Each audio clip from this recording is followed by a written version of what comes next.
That's my spot, I said, gripping the steering wheel, my heart sinking. The silver BMW jerked to a stop, right into my designated space. The man in a crisp suit didn't even glance my way. He stepped out, adjusted his sunglasses, and tossed his keys to the valet like I didn't exist. It was 7:43 a.m. Monday, downtown Dallas. My office building's lot. My space. The only one that kept me from walking 5 blocks in heels. I rolled down the window. "Excuse me, this is reserved. It's marked." He waved his hand, talked to management, then walked off. Just like that. I sat there, engine humming, staring at the shiny chrome letters on the back of his car. T. Shaw, partner. I was just Alana Brooks. Paralegal. Invisible. My name is Alana Brooks, I'm 32, and I've worked at Denton and Feldman LLP for 6.5 years, longer than half the junior associates who walk around like they own the place. I've never missed a deadline, never taken more than 3 sick days in a year, and I arrive every single morning, before the partner's coffee even starts brewing. And for most of those years, I parked in that same damn spot. Spot number 47. Middle row. Close to the elevator. Just wide enough that my aging but loyal Toyota Camry could ease in without me bumping doors with the guy next to me who always parked a bit too far right. That spot wasn't just a convenience. It was part of my rhythm. My sanity. A small slice of predictability in a world where I was constantly playing catch-up with people who had Ivy League degrees and silver spoons. That space gave me 5 extra minutes to breathe in the car before walking into a day full of depositions, discovery deadlines, and frantic emails from junior associates who still couldn't figure out how to format an affidavit. I didn't come from money. Not even close. I grew up in Shreveport, Louisiana, the oldest of 4 kids. My mom worked 2 jobs, cleaning houses during the day and waitressing at night. My dad? He was around sometimes. Mostly when he needed something. I remember being 9 and finding him asleep in our backyard shed after disappearing for 3 days. My mom never said a bad word about him, but she didn't have to. I watched her shoulders tense every time his name showed up on the caller ID. By the time I turned 16, I was already juggling school, babysitting gigs, and weekend shifts at the Piggly Wiggly just to help keep the lights on. College felt like a fantasy back then. A joke we'd whisper to each other in the dark. But I made it happen. I worked 2 jobs and took night classes. I started at a community college and transferred to UT Austin. I majored in political science, not because I had any plans of becoming a politician, but because I was good at reading people and even better at holding on to facts no one else remembered. Law school? I dreamed about it. I even got accepted to one. But dreams cost money. Money I didn't have.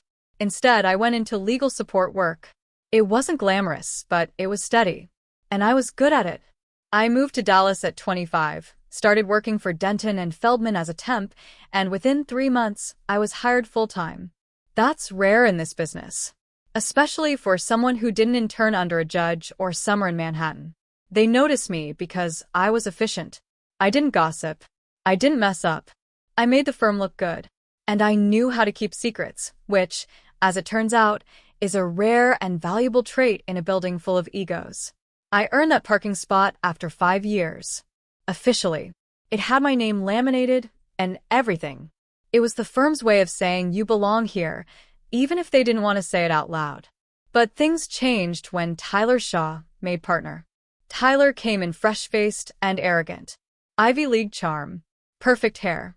The kind of guy who never looked anyone below him in the eye, unless he was checking out their legs. He'd glance at me like I was part of the furniture. Once, during a team lunch, he asked if I was the new intern. I'd been working there for 6 years. At first, I thought the stolen parking space was a one-time thing. A mistake. Maybe he didn't know. So, I emailed the office manager. I sent a photo. I even asked nicely if we could put a new nameplate up to market better. 2 days later, the nameplate was gone. I confronted him in the hallway. Politely. Professionally. Hey, I think there might have been a mix-up with the parking spaces. Spot 47's actually mine. It's assigned. He looked up from his phone, smirked, and said, "Right. I'll talk to facilities." He never did. Every morning after that, his BMW sat there like a gleaming middle finger. And I parked on the street, 5 blocks away, rain or shine, in heels. I tried to let it go. I really did.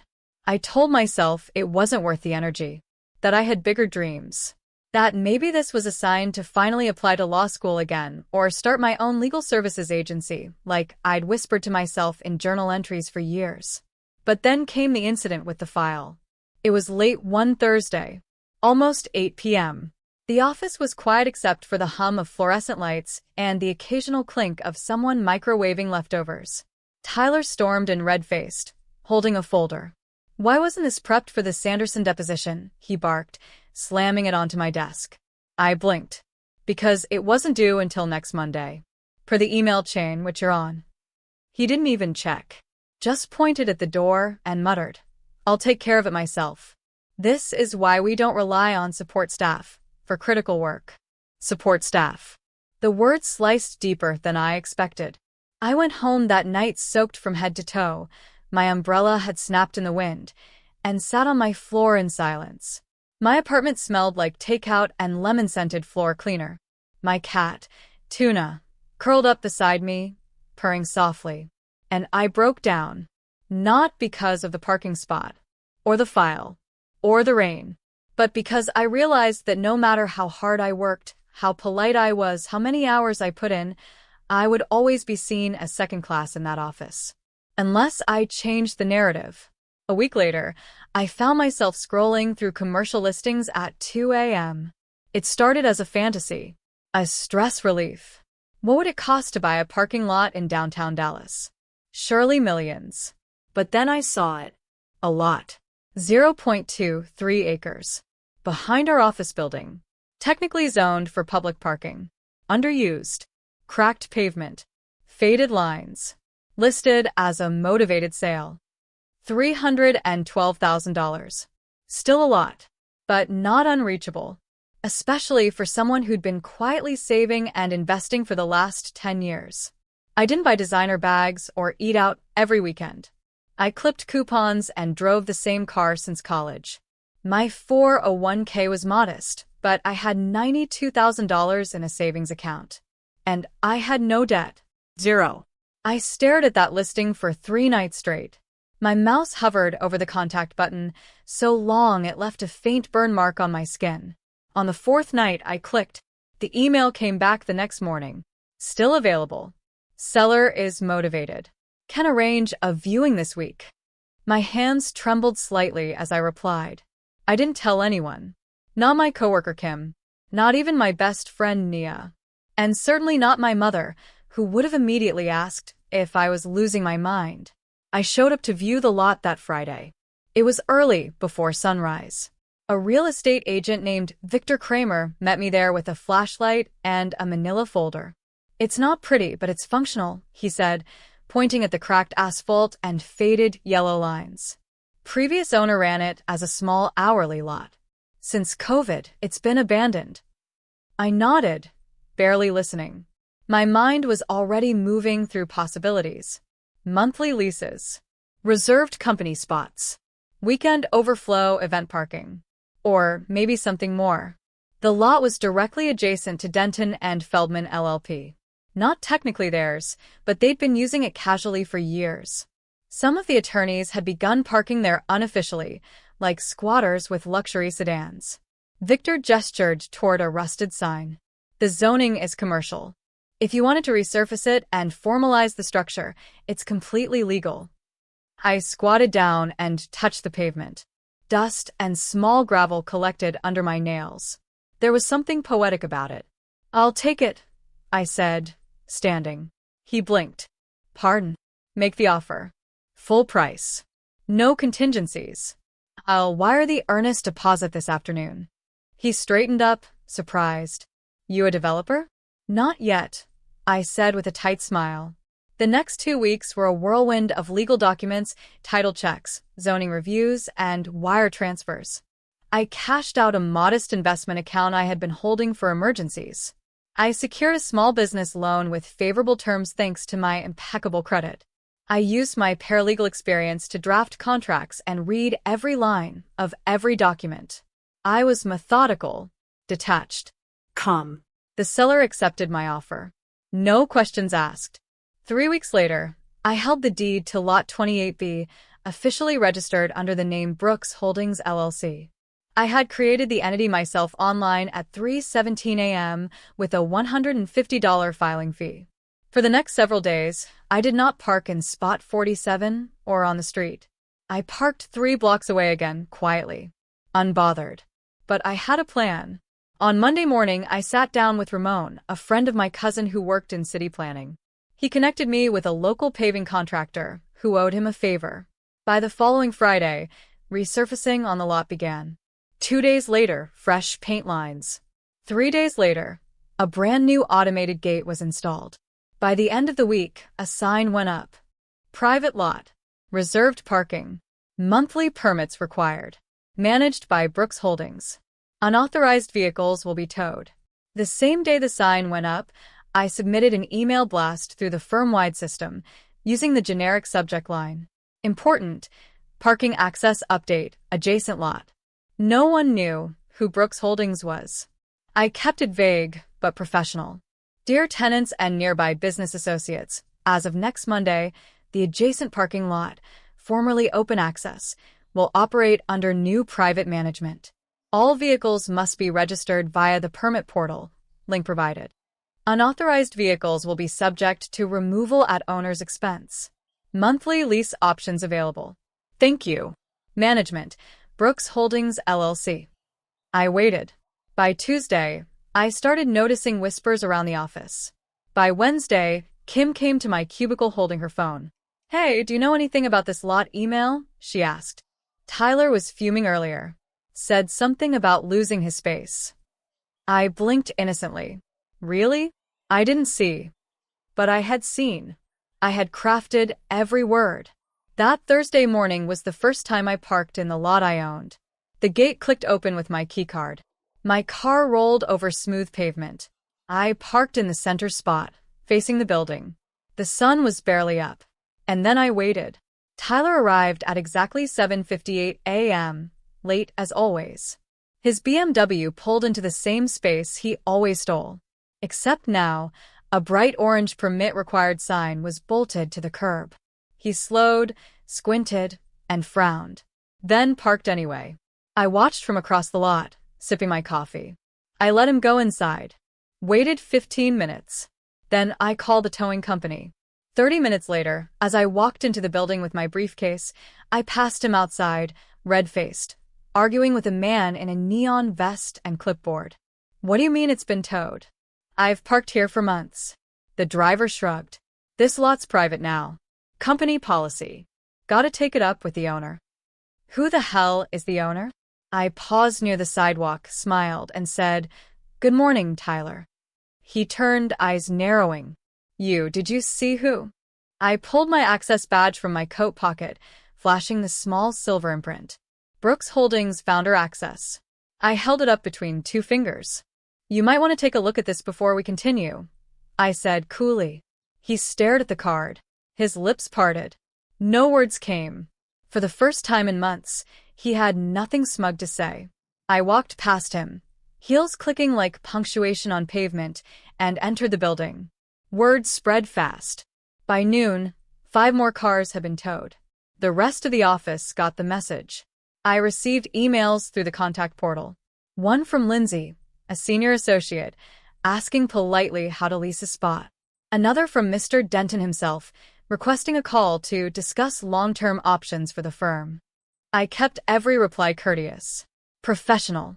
Brooks Holdings offered priority registration to residents within a 2-block radius and small business employees first. Everyone else waitlisted. By Friday, my entire lot was leased. At full capacity. The revenue was modest but steady. Enough to cover the loan and add a small monthly profit. But it wasn't about the money. It was about owning the ground people used to trample me. It was about changing the rules of the game. I didn't confront Tyler again. I didn't need to. He stopped parking there. He avoided eye contact in the hallway. He even had the decency to mumble morning once, barely audible. Kim eventually asked me over lunch, "Wait, are you Brooks Holdings?" I smiled. Let's just say I finally got my spot back. And a few extra. She laughed, wide-eyed. "Girl, you are cold." "No," I said, sipping my water. "I'm done being walked over." The Monday after my lot reached full capacity, I walked into the office to a strange stillness. Not silence, no, but a different kind of quiet. Like the air was holding its breath. I passed Tyler's office. His door was open, but he didn't look up. He was hunched over his phone, swiping aggressively, face locked in a grimace. At the coffee station, Brandon, one of the second-year associates, leaned in and whispered, "You know Tyler got a parking violation notice at his condo too? Man's unraveling." I offered a neutral nod. "That's so." People were starting to notice. Not just the change in the lot, but in me. It wasn't that I'd become arrogant or distant. If anything, I was more calm, more grounded. Like I finally stopped waiting for someone to give me permission to exist with pride. But power? Real power? It unsettles people when it shows up in places they've overlooked. That afternoon, I got called into Mr. Denton's office. I smoothed my blouse, adjusted my glasses, and stepped inside. The air was cool, and the blinds were partially drawn. Mr. Denton, mid-60s, always composed, looked up from a file. "Alana," he said. "Thanks for coming." "Close the door." I did. He gestured to the seat. "We've been getting some complaints." I raised an eyebrow, folding my hands in my lap. "About what?" He cleared his throat. "About the adjacent lot. Several attorneys lost their usual parking privileges. There's frustration, disruption." "Was the lot ever owned by the firm?" "No," he admitted. "Technically not. It was just understood." I nodded slowly. "So, they were using private property without permission?" "Well, yes, but it had been empty for years. And now, well, some people feel blindsided." Did they feel blindsided when I had to park 6 blocks away in heels for months? When my nameplate was removed from my designated space? Or when my assigned lot was taken by someone who didn't even acknowledge me in the hallway? He paused. I continued calmly. "Mr. Denton, I purchased that lot through legal means. I manage it fairly. I even offered permits at competitive rates. This isn't personal. It's business." He leaned back, lips pursed. "You've certainly made an impression." I met his gaze. "I think it's time I did." Later that week, Tyler made his move. He stormed into the break room while I was filling my water bottle, his face red and lips pressed tight. Only Kim and a few interns were nearby. "We need to talk," he said. I turned, slowly. "About?" "You know exactly what." I tilted my head. "You'll have to be more specific. You humiliated me. You set me up. I enforce the law. The lot's private." That was clearly marked. He stepped closer. "You're enjoying this, aren't you?" "No," I said, maintaining eye contact. "I'm establishing boundaries." He scoffed. "You know, for someone who claims to be professional, this is petty." Kim gasped slightly. The interns shuffled out awkwardly. I remained still. Petty is stealing a parking spot every day because you think someone can't fight back. Petty is calling a tenured paralegal support staff after she cleaned up your deposition mess. He sneered. "You could have come to me. Talked to me directly." "I did," I said. "You ignored me." The room was heavy. He dropped his voice. "You think this makes you powerful?" "No," I said. "But it reminds you that I always was." He stared at me like he didn't know who I was anymore. Like the woman standing in front of him wasn't the same quiet Alana who fetched case files and sent reminders. And he was right. I wasn't. The pressure didn't stop there. That evening, I got a call from Melinda, the firm's HR coordinator. "Hey Alana, I just wanted to let you know. Tyler submitted a formal complaint." "About?" "He says your actions outside the firm have created a hostile environment." I laughed, but it held no humor. "You mean buying land and enforcing property rights?" "I know. It's ridiculous," she said in a whisper. "But I have to document it." "I'm sorry." "It's okay," I said. I expected this. I thanked her and hung up. Then I opened a document I'd quietly prepared weeks earlier, a full timeline of every infraction committed against me over the last 2 years, complete with email screenshots, security camera stills, and annotated documentation. I didn't plan on using it, but I had it, because smart women keep receipts. The following week, something unexpected happened. Lisa, one of the junior attorneys who had barely spoken to me in the past, knocked on my cubicle wall. "Hey," she said, shifting awkwardly. "Can I ask you something?" "Sure." "You bought that lot, right? I mean, it's you behind Brooks Holdings?" I gave her a cautious nod. She looked down. "I just wanted to say that was badass." I blinked. "Thank you."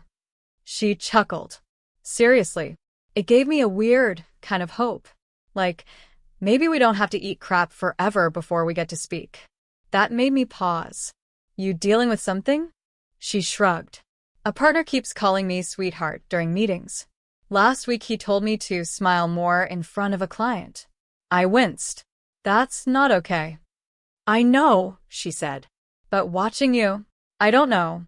It reminded me that maybe I don't have to wait 10 years to be taken seriously. We exchanged numbers that day. A few weeks later, Lisa started quietly mentoring the interns, teaching them the things no one else had time for. She grew more confident, and others noticed. Meanwhile, the backlash continued, but it was losing steam. Tyler tried to fight me legally. He had an attorney send a cease and desist letter claiming conflict of interest due to my employment with the firm. I responded with a 4-page rebuttal citing zoning laws, land ownership rights, and the lack of any contractual non-compete. I CC'd the firm's partners for transparency. The matter was dropped within days. Soon after, Tyler was noticeably absent from the office. Rumor had it he was being relocated to the New York branch. No one cried about it. 3 months into owning the lot, I signed a lease agreement with Three Pines Bakery, a local minority-owned business, to operate a food truck on the corner during breakfast and lunch hours. Revenue increased. Foot traffic increased. I started getting inquiries from nearby businesses, asking about potential partnerships. I'd gone from invisible to indispensable. And not once did I raise my voice. Not once did I compromise my integrity. One evening, as I walked through the lot at sunset, fresh golden lines gleaming against clean asphalt, I saw an elderly man struggling with a walker. He looked confused, peering at the payment kiosk. I approached. "Need help?" He smiled sheepishly.